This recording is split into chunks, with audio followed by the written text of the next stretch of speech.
Hello,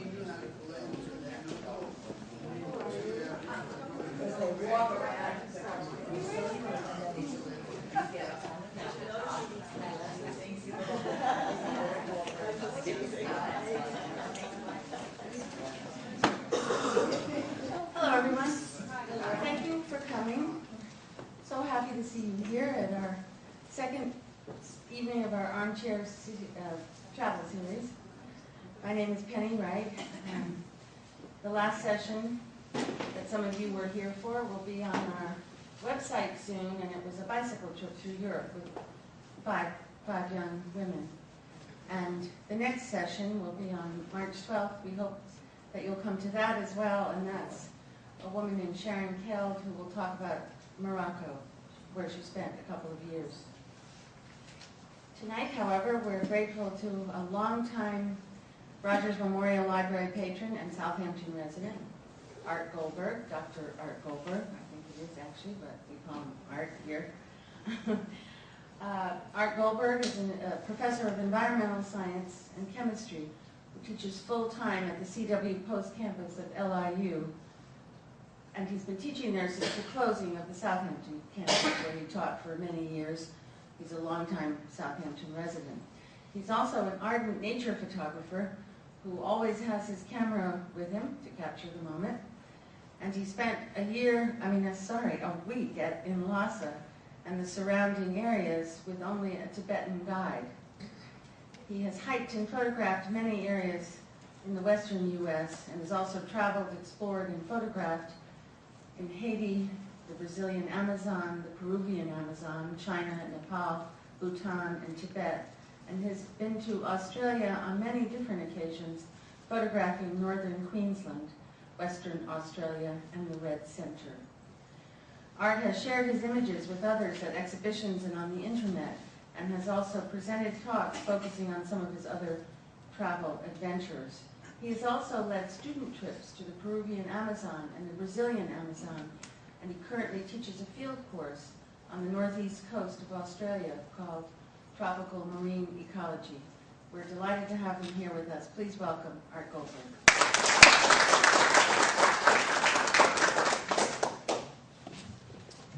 I'd like to thank everybody for coming tonight, and I wanted to give you some background information. This trip to Tibet and Lhasa was almost a spur-of-the-moment trip, and I had to read as much as I can, and I got very excited about the Tibetan culture and Tibetan Buddhism, and certainly the mountains in the area. And I had very little planning time, and before I knew it, I was flying over. Not directly to Lhasa, but I was flying over. So I was there once, and I would like to take everybody this evening on a virtual journey. And this requires that you do not need a passport, you do not have to wait for the plane or flight delays, but I will take you as your guide on a virtual journey, and we will explore Lhasa like I did when I was there initially. So not only will I be your guide, but we will also have a few guides along the way, and I'll talk about them when we get to that point.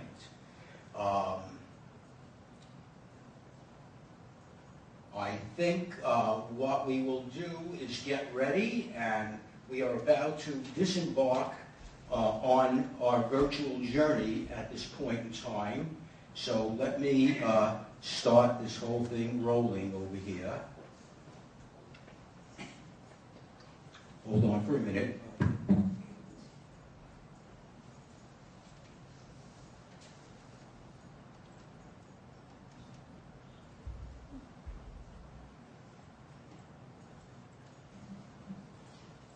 Okay, now that we've managed to get over the first hurdle, the technological hurdle, finding the slideshow button, we are on our way to JFK Airport, and we're working our way to Terminal 1, where China Airlines essentially flies. So we're now, we've taken our flight, so that's a very quick flight, and no one is allowed to leave the plane because these men in white spacesuits came aboard, and they started to shine a little laser-like light on our foreheads to check our temperature. However, none of us had any temperature, because if we did, we would be quarantined. That was a policy in China. So now we worked our way through the Beijing West Railway Station, which is an enormous railway station, which just flipped by on the screen over here. And that railway station occupies an area of about 126 acres, so it's enormous, and most likely dwarfs Pennsylvania Station. I told everybody to meet me in the essentially the dining room car, because I wanted to convey some information to people, and that information is there are two major things that we should know. They are challenges before we begin our journey. We've actually begun it, but the first one is that almost none of the staff on the train to Lhasa, which we're taking, speaks any English, and that includes the waiters. So consequently, you have to use body language to get by, and it's very challenging, and I'm sure everybody can do it. So here are some maps we'll go through rather quickly. Lhasa is surrounded, and Tibet is surrounded by Bhutan in the lower corner, and over here, next to Bhutan, in that corner, is a very small country called Sikkim, and then we have Nepal, and then Myanmar to the right, Burma, and of course India. This train goes through many different tunnels in order to reach its destination, and we are now on the way, and we have passed already the pollution of the industrial cities. So we're climbing up to the Tibetan Plateau, and the Tibetan Plateau is somewhere between 12,000, well, it's actually 12,192 feet, because Lhasa essentially is on a plateau surrounded by very majestic mountains. And those mountains, which will be coming up, and this over here, that is tundra, that grassland tundra that we are going across. So some of those areas have protected, elevated rails so that the tundra is not damaged and the permafrost is not damaged. On the way, you can see many beautiful turquoise lakes, and we are now getting up to the major pass in this trip, and that's called Tungala Pass. And this Tungala Pass is the world's highest pass. It's at an elevation of 16,000, over 16,300 feet. And at that point, a little further down, we start to see one of the three major mountain ranges. These are the Kulu Mountains, and they, on the average, are about 21,000 feet in elevation. And these shots were taken from the window of the train. I didn't take just these few. I had to take many, many shots and weed out the best shots. So this is the grassland tundra below over here, and that grassland tundra is essentially speckled. Well, we're in Lhasa already over here. So we landed in Lhasa, and our guide meets us, and our guide tells us that he is distinctly Tibetan. He is not Chinese. He emphasizes that, and he's responsible for where we are at. So we're at now our hotel in Lhasa, the Kyushu Hotel, and the Kyushu Hotel is essentially a Tibetan hotel. It's the oldest privately owned hotel in Lhasa. And you go through the entrance and you are in a courtyard. And in that courtyard at these tables, there is a Tibetan menu. And let me freeze this at this point. I was told not to do this by somebody, but I'm breaking my own rules over here. So one of the things after this long, hard journey is that this Tibetan menu, among other things, has beer from the top of the world, Lhasa beer. And I have sampled some on my first trip, and this beer is quite good. So you may want to sample some of that Tibetan beer. Just to give you some idea, you may think it's kind of strange that they drink beer in Tibet, mainly because historically drinking beer was frowned upon in Tibet because it's contrary to the beliefs of Tibetan Buddhism. However, the introduction of beer in Tibet can be traced back to the Chinese records, which talk about a Tibetan offensive against the imperial Tang dynasty back in 1638. That peace agreement between Tang China and the new Tibetan kingdom included the technological transfer of beer production. And once it was there, it took off.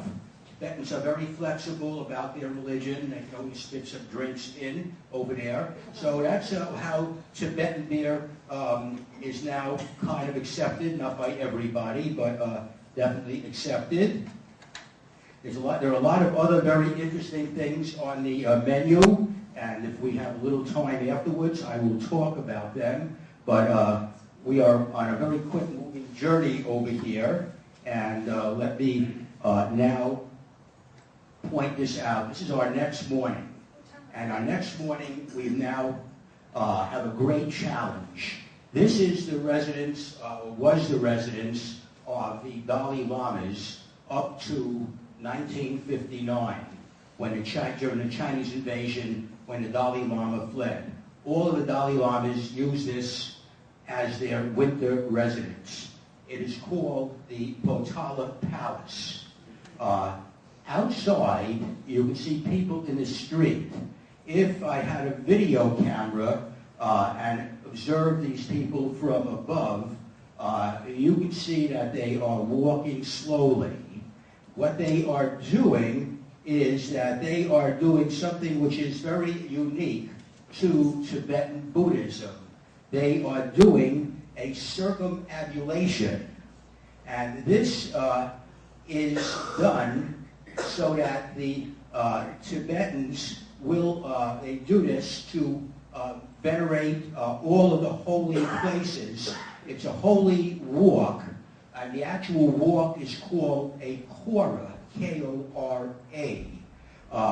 Circumambulation is a specific thing that they do in a certain order. And what the Tibetans do is that they walk slowly in a clockwise direction, which enables them to gain merit points in their religion. And these merit points add to their total number of running merit points to give them a better chance for a good reincarnation the next time around. Many of these people also make full or partial prostrations. And I'll talk about that. We'll see the prostrations when they do this along their routes to gain an additional spiritual merit. So what we are going to do when we walk around the streets of Tibet and visit the monasteries, we are going to keep our eyes open for a number of items which are intrinsic to not only Tibetan Buddhism, but also to the Tibetan culture. And they are Tibetan prayer flags, prayer wheels, and prayer beads. And these are part of an everyday activity for almost all of the Tibetans. So I will try to point them out. In most cases, you will see them very easily. We do have a very good chance of seeing that while we're in Tibet. Now, Potala Palace, getting back to Potala Palace, was built at an altitude of 12,100 feet in the center of the Lhasa Valley and is the highest ancient palace in the world, reaching an elevation of 12,359 feet at its topmost point. Looking at Potala Palace, you can see part of it is red and part is white. The White Palace was built before the Red Palace, and that was built on top of the ruins of a much earlier palace from the 7th century. And the White Palace was painted white for a good reason, and that was to convey peace and quiet, and consequently being painted white, it became known as the White Palace. The Red Palace was finished in the 1690s and was painted red to represent stateliness and power. That section of the palace is completely devoted to religious study and religious prayers. The palace itself also contains the tombs of the Dalai Lama, monks' assembly hall, and chapels. Now, when we start going to Potala Palace, you will find that we have to walk up hundreds of steps. And at this high elevation, our breathing will rapidly increase because most of us here are living at an altitude of sea level, 0 feet. And therefore, we will be stopping very frequently while climbing the hundreds of steps as we go up. Now, I also want to give you some information briefly on my first visit when I was inside the palace. It was very dimly lit by the burning of yak butter, which has a not pleasant smell, and it's something which you have to get used to, but that smell was essentially kind of covered and masked by the fragrant smell of burning incense, which permeated almost all of the rooms of the palace. The only alarming thing that I observed in Potala Palace was I occasionally spotted the presence of Chinese militia in the shadows while walking through. The Chinese keep a very close eye on everybody. Our guide also mentioned that the Forbidden City has not disappeared because of the restrictions of the Chinese against on foreigners and to the Tibetans. It still could be considered a forbidden city. But Potala Palace remains a very imposing building structure. If you look at it, it's like a fortress. This is on the way back out, and those are Tibetan prayer flags. Those are horizontal prayer flags, and they have mantras on the prayer flags, and each of those colors is symbolic of some aspect of Buddhism, which is too detailed to go in. So what we see over here now are people passing what are called prayer wheels. And when they pass those prayer wheels, they spin them, and they spin them in a clockwise direction. Inside those prayer wheels are mantras written on script, and they have the blessings of the Buddha. So prayer wheels are very common in many different forms. They are carried by Tibetans who carry them almost every day and many times for hours.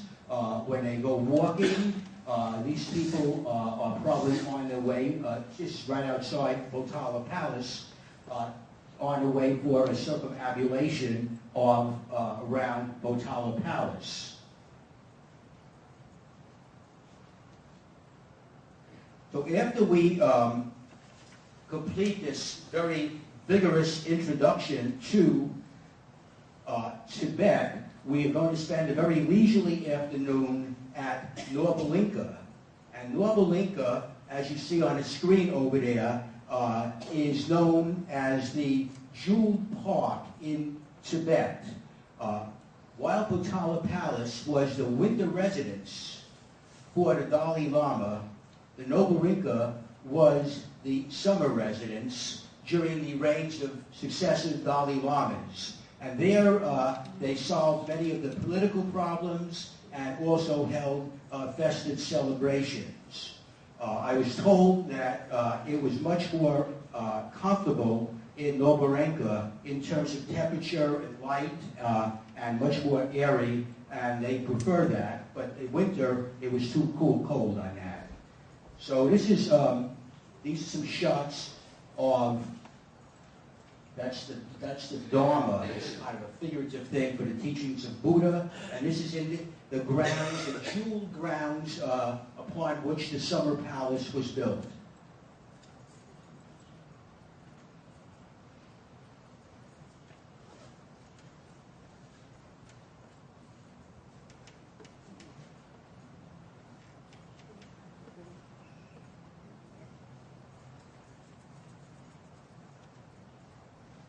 On my trip, things moved rather quickly, so that while we were walking around enjoying the flat grounds of the summer palace, after a great workout of our hamstrings and quads, we are now on our way to Yamdruk Lake, and this is a woman who our Tibetan guide knew, and we stopped off over there. So we are now at Yamdruk Lake, which is located about 60 miles from Lhasa. This lake is 81 miles long and 43 miles wide, and is 14,570 feet above sea level.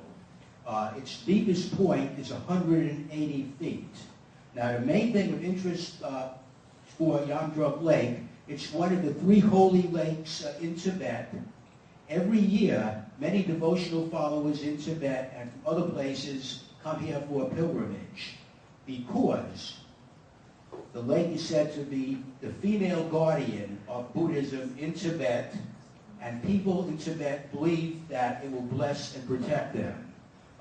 The Tibetans, mountains are holy, rivers are holy, buildings are holy, and they circumambulate all of these things, and they venerate all of these things. It's a very beautiful lake, and at different times of the sun, you can see it has that turquoise color. These are vertical flare flags which are up for sale above Yamdruk Lake over here.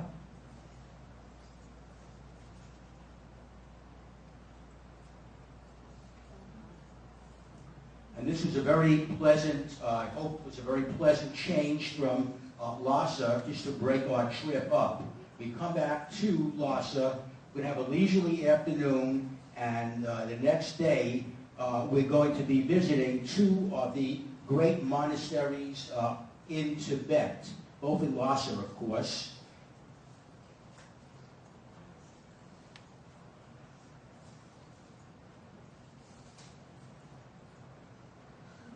I had to try out a yak. I mean, I've eaten almost everything on the yak, and I think I owed it to the yak to a bride in there. The yak is very, very useful. It's an intricate part of Tibetan culture.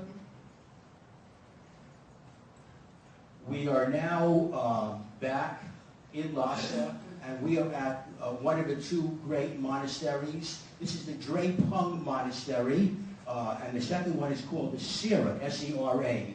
The Drepung Monastery and the Sera Monastery were built as part of the Buddhist revival back in the 15th centuries.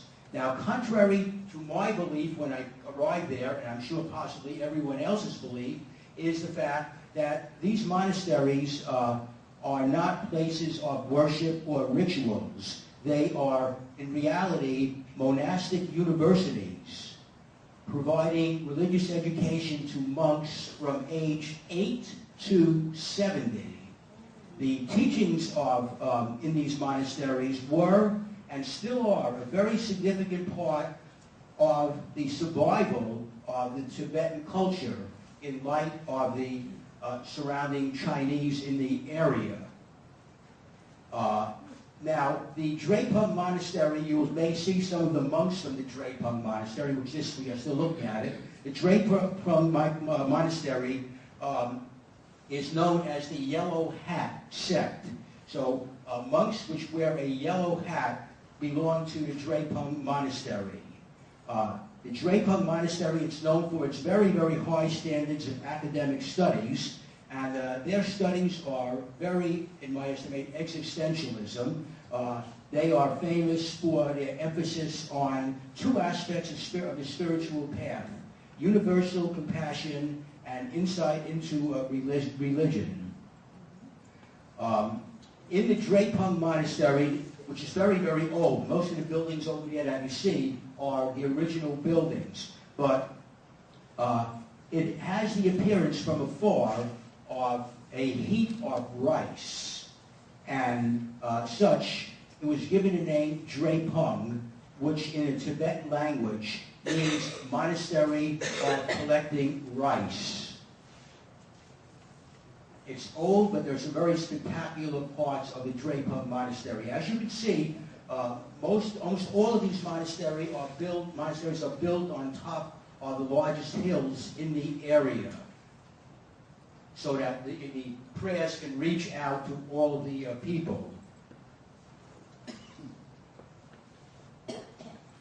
This is a famous mantra which is written in part in Tibetan and Indian script, and that's part of the mantras which are inside of the prayer flags.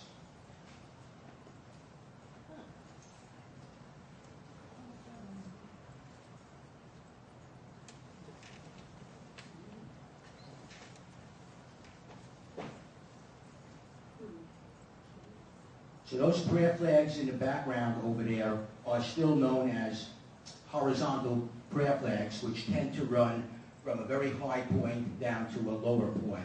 The vertical prayer flags are stuck in the ground at high places in a vertical position, and we haven't seen any yet.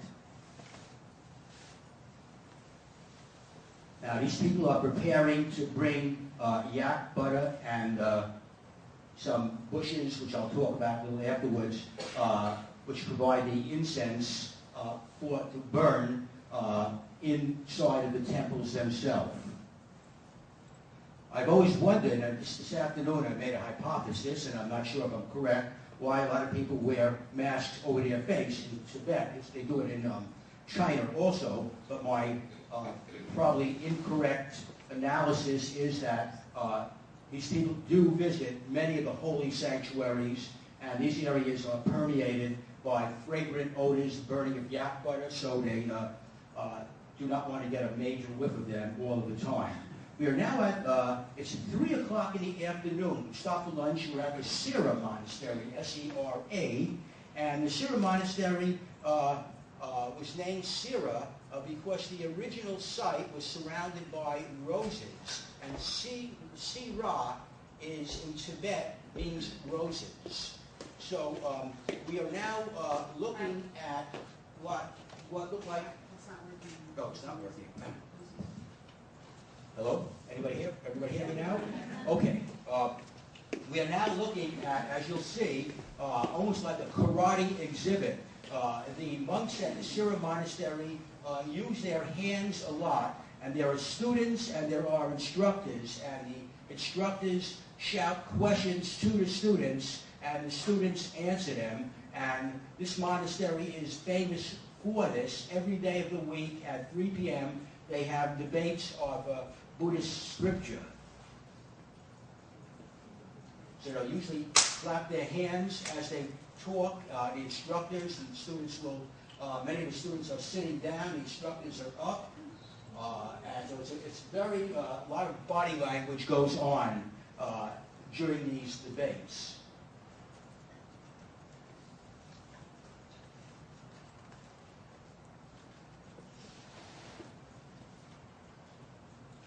I should mention that these monasteries are greatly reduced in numbers at this point in time, and at their height, the Sera Monastery had over 5,500 monks present, and the Drepung Monastery had enrolled 10,000 monks. The Chinese have severely limited the ability of the Tibetan people from becoming monks. we are now spending a day. We're going to go on a walkabout, and we're in an area called the Baskua. And the Baskua is a very vibrant area, probably one of the most exciting areas to walk around. It is the most traditional section of Lhasa, and many of the streets in the Baskua area have been essentially unchanged. So we are now walking around while I am talking and examining what is sold. Those are some local plants, incense, which is essentially collected from the hills in the surrounding areas and sold in a marketplace.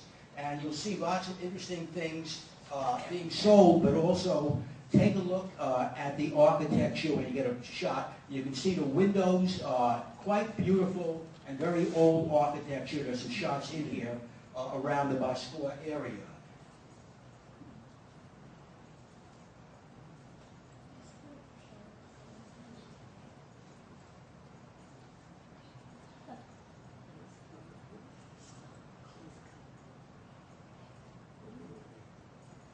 I had to go and ask someone, this is a Tibetan antelope, the antlers, Tibetan antelope.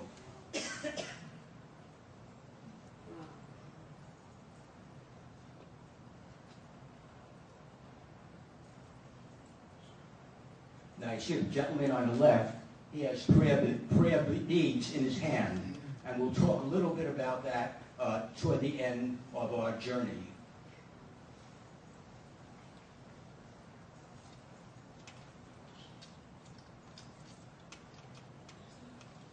There's someone sleeping over here, probably analogous to somebody in the audience, maybe not, I don't know. Here are some very good spices. Whenever I look at them, I have the ability to sweat just by looking at hot spices, so I feel beads forming on my forehead right now.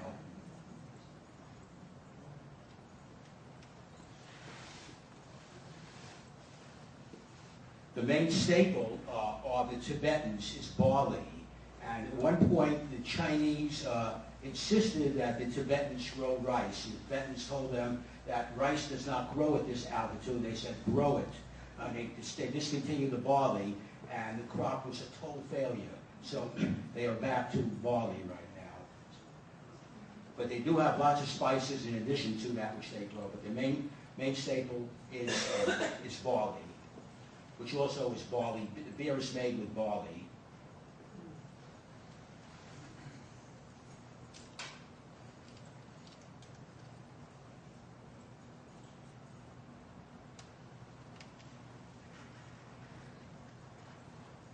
Now these are costume beads. They are not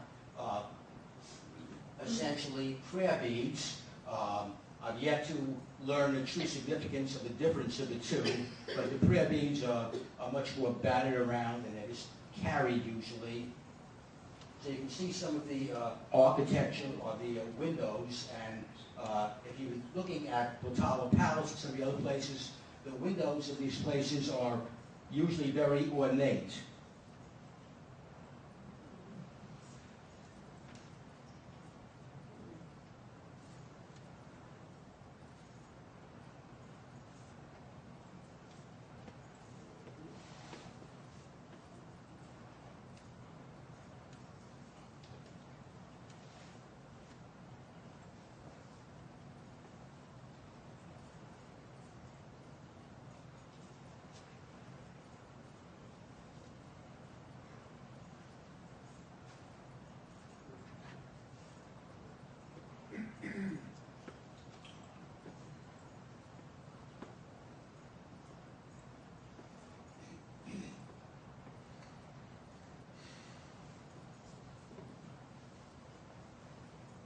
This, if you haven't determined what it is yak butter.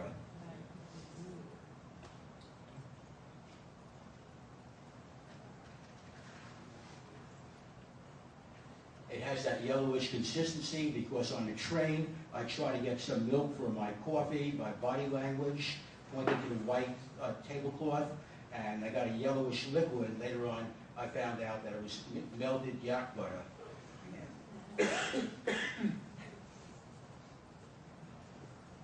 All of these icons are very symbolistic.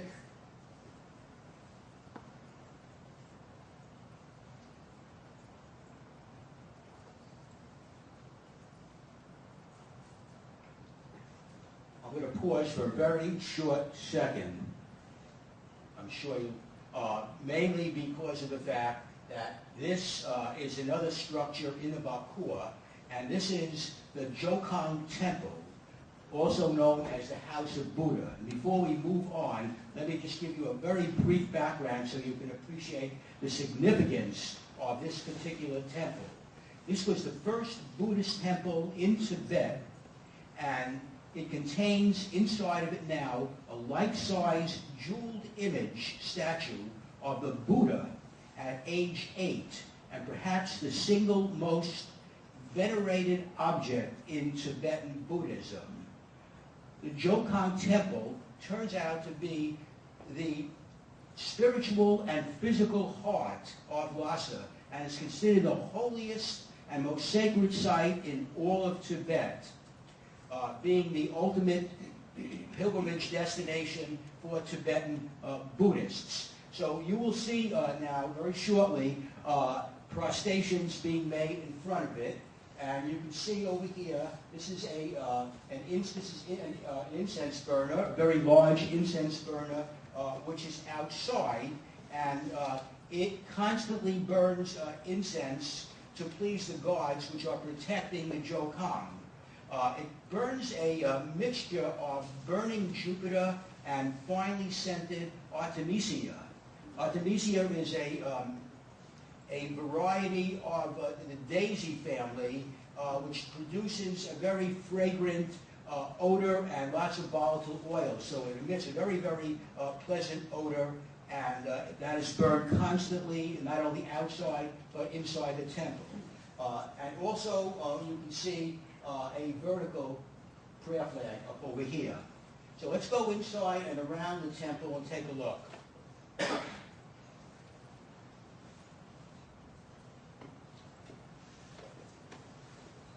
All right, what did you say that pole is?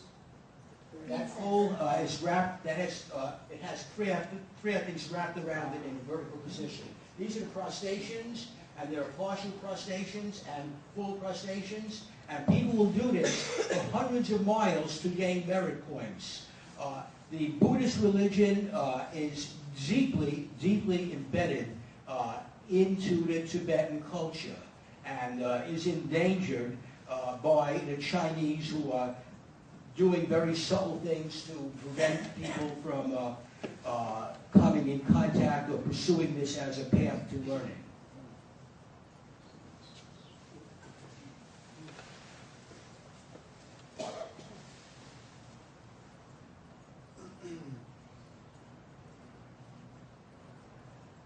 The inside is not very ornate, but it has that thing being the first temple and having a special statue in there, which is right outside the Jokang Temple.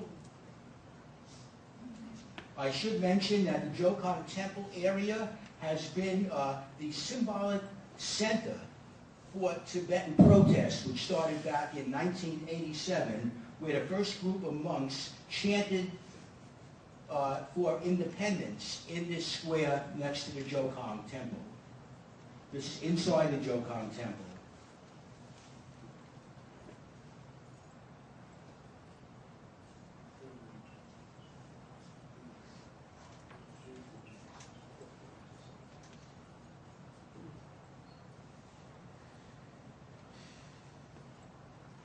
That's a very famous, iconic symbol. That's the Dharma wheel, which is also known as the prayer wheel. They call it the Dharma wheel, which teaches the teachings of Buddhists. It's symbolic of the teachings of Buddhists. It's on top of the Jokang Temple.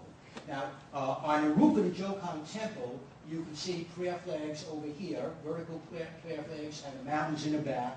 My best guess is that these mountains in the back were most likely deforested for lumber sometime long ago, although I may be incorrect.